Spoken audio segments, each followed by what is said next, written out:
Yuvinish xonasidan chiqib sochiqqa o'ranib yotoqxonamga kirdim. Xona jimjit, ammo g'alati darajada dim edi. To'shagimda kiyimlarisiz, qandaydir yirtqichdek jilmayib. Mening o'z qaynotam yotardi. Qo'limdagi sochiq yerga tushib ketdi.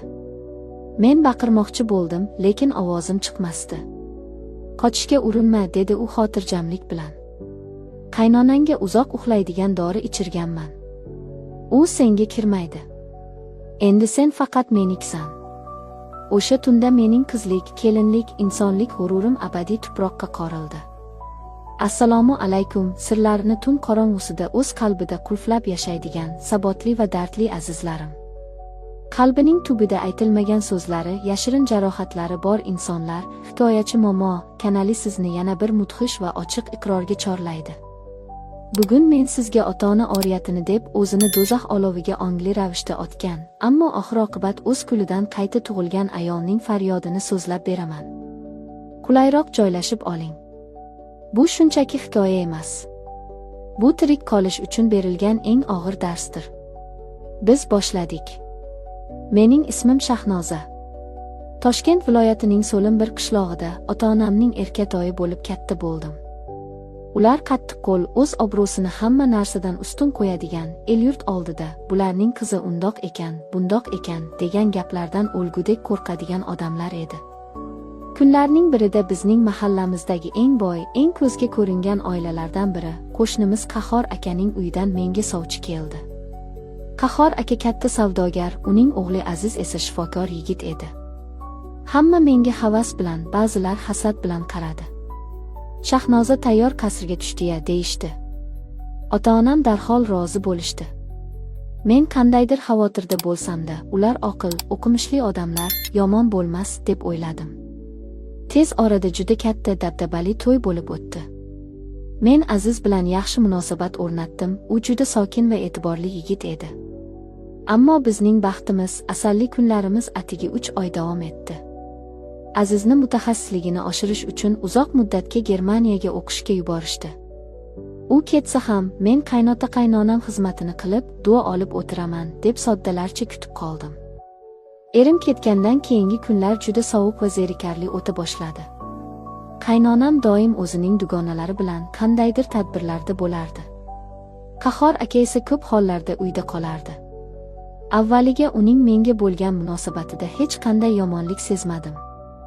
Ammo vaqt o'tgan sari uning nigohlari og'irlashib, har bir harakatimni, har bir nafasimni g'alati ehtiros bilan kuzatayotganini his qila boshladim. Men o'zimga o'zim, yo'q, sen adashyapsan, u sening qaynotang-ku, yoshingni otangdek odam, deb uqtirardim. Lekin inson qalbidagi shayton qachon bosh ko'tarishini hech kim bilmas ekan. Noyabr oqshomlarining birida uy ishlari bilan qattiq charchadim. Havo sovuq, yomg'irli edi. Barcha ishlarni tugatib, yotoqxonamdagi yuvinish xonasiga kirdim. Issiq suv ostida charchoqlarimni chiqarib, ancha vaqt qolib ketdim. Suvning shovqini tufayli tashqaridagi hech qanday ovozni eshitmadim. Sochlarimni artib, xalatimga o'ranib, yotoqxonaga chiqdim. Xonaning chirog'i xira qilib qo'yilgandi. Karavotimda Qahhor aka yotardi. Men qotib qoldim. Qo'limdagi sochiq yerga tap etib tushdi. Badanimdagi qon go'yoki muzlab qolgandek bo'ldi. Men avvaliga tushunmadim, balki kasal bo'lib qolganmikin, adashib kirib qoldimikin, degan ahmoqona o'y o'tdi xayolimdan. Dadajon, ahvolingiz yaxshimi? Nimadir kerakmi, deb arang so'radim tizzam qaltirab. U menga indamay, yuzida g'alati, odamning qonini muzlatib yuboradigan, yirtqichona bir tabassum bilan tikilib turardi. Shunda u o'rnidan sekin turdi. Men qo'rqib ketdim va darhol eshik tomonga qarab yugurdim. Eshik qulflangan edi. Ichkaridan kalit olinib, uzoqqa tashlangan ekan. Men devorga qisilib, nafas ololmay qoldim. Qahhor aka sekin qadamlar bilan menga yaqinlashdi. Bilasanmi, Shahnoza, dedi u past, xirillagan ovozda. Men seni uzoq vaqt kuzatdim. Sen hovlida yurganda sening har bir harakating meni aqldan ozdirardi. Sen mening yoshligimni, yo'qolgan olovimni eslatasan. O'g'lim seni o'zi tanlagani yo'q. Men seni o'g'limga olib berdim. Chunki senga har kuni qarab yurish, sening yonimda bo'lishingni xohladim. Bu razil, dahshatli so'zlardan mening miyam yorilib ketay derdi. Bu qanday ifloslik?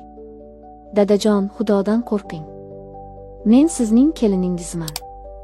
O'g'lingizning omonatiman deb baqirmoqchi bo'ldim, lekin ovozim chiqmasdi. U qattiq kulib yubordi. O'g'lim hozir uzoqlarda.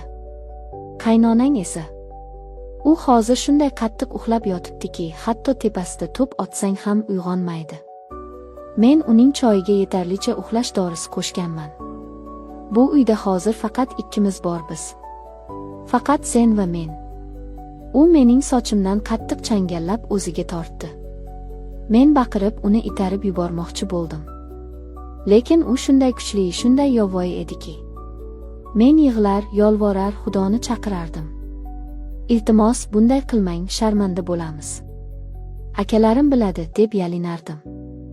Ammo uning ko'zlari qonga to'lgan, u hech nimani, hech kimni eshitmasdi. O'sha tunda u meni nafaqat ayol sifatida nomusimni toptadi, balki inson sifatida o'ldirdi. U mening yuzimga, qalbimga shunday iflos balchiq tortdiki, men o'zimni osib yubormoqchi bo'ldim. Tong otdi. Qahhor aka xotirjamgina kiyimlarini kiyib, menga hatto bir marta ham qaramay xonadan chiqib ketdi. Xuddi oddiy suv ichgandek. Men butun vujudim zirqirab og'rigan holda ko'rpaga o'ralib uzoq yig'ladim. Men bu uyda bir soniya ham qola olmasdim. Kiyimlarimni shosha-pisha kiydim. Narsalarimni sumkaga to'ldirdim va bu iflos qafasdan yugurib chiqib ketdim. Manzilim faqat bitta edi, ota-onamning uyi. Ular meni himoya qiladi, meni qutqaradi deb o'yladim. Ertalab soat 6larda uyga